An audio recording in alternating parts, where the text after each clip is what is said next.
Samsung is back this year with the newest reiteration of their flip phone, the Z Flip4. And to simplify, there are only slightly more bells and whistles on this than its predecessor.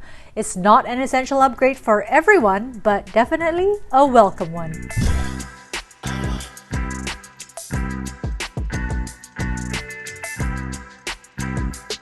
Build-wise, Samsung has managed to shave off a few millimeters of physical dimensions for the Flip 4 and still maintain the same overall aesthetics of the Flip series. The few millimeters of difference might feel superficial when you hold both products side by side though, but you can expect a similar experience design-wise.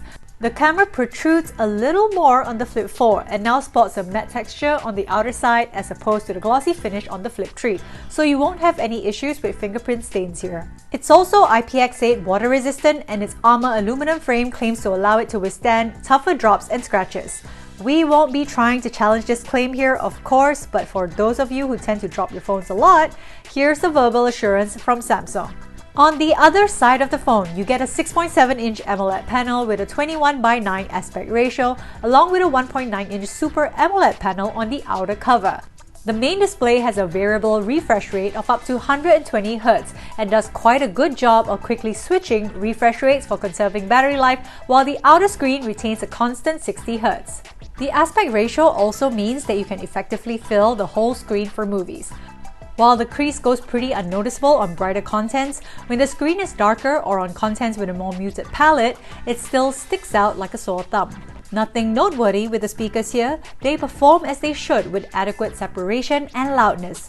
Could use a touch more bass though, but to each their own.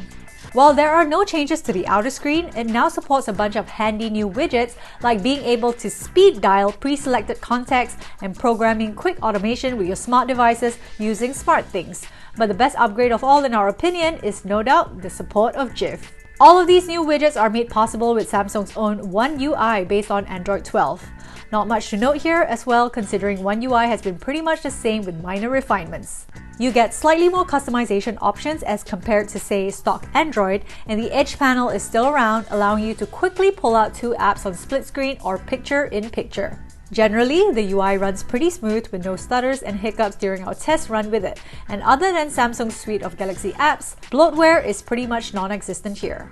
Powering One UI on Flip 4 is the Snapdragon 8 Plus Gen 1 SoC with 8GB of RAM and 128GB of storage for our unit here. Nothing out of the ordinary in terms of benchmark numbers, but real-world performances though, the throttling of the SoC is very apparent. Lighter games like Pokemon Unite will have no problem maintaining a consistent 60 frames per second over a sustained hour-long session.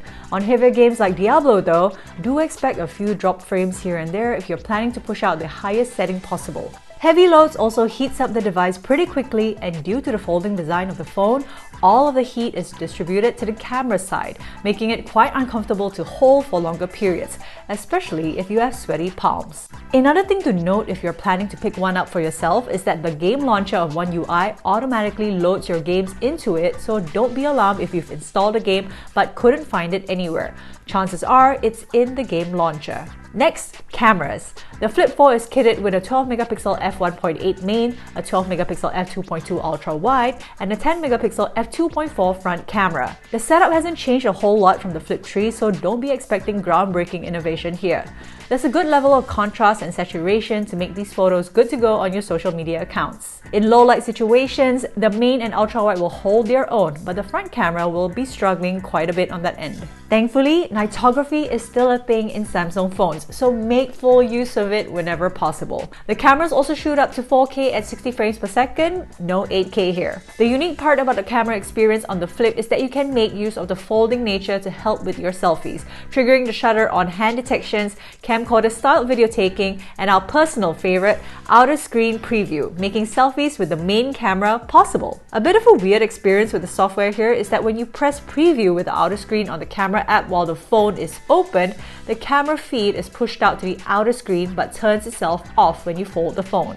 Activating the outer screen preview while the phone is closed requires you to double press the power button. It's a little weird that you can't seamlessly transition from open to closed outer screen camera preview, but just a minor nitpick on our end which can easily be fixed with a software patch if Samsung wanted to.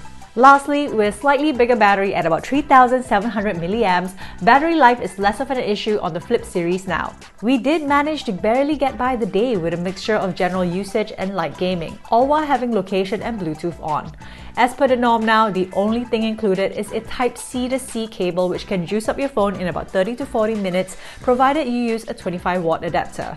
Aside from that, 15-watt fast wireless charging and reverse wireless charging are also available if, say, you have a Galaxy Buds you need to quickly juice up on the go. Speaking of which, do follow our channel over at AudioFight where we will be covering the new Samsung Galaxy Buds 2 Pro. With that shameless plug out of the way, let's talk pricing. The Samsung Galaxy Z Flip4 starts from 1,398 Sing dollars or 4,099 ringgit at its lowest spec of 128 gigs of storage with 8 gigs of RAM and goes up to 1,748 Sing dollars or 4,899 ringgit at its highest capacity of 512 gigs.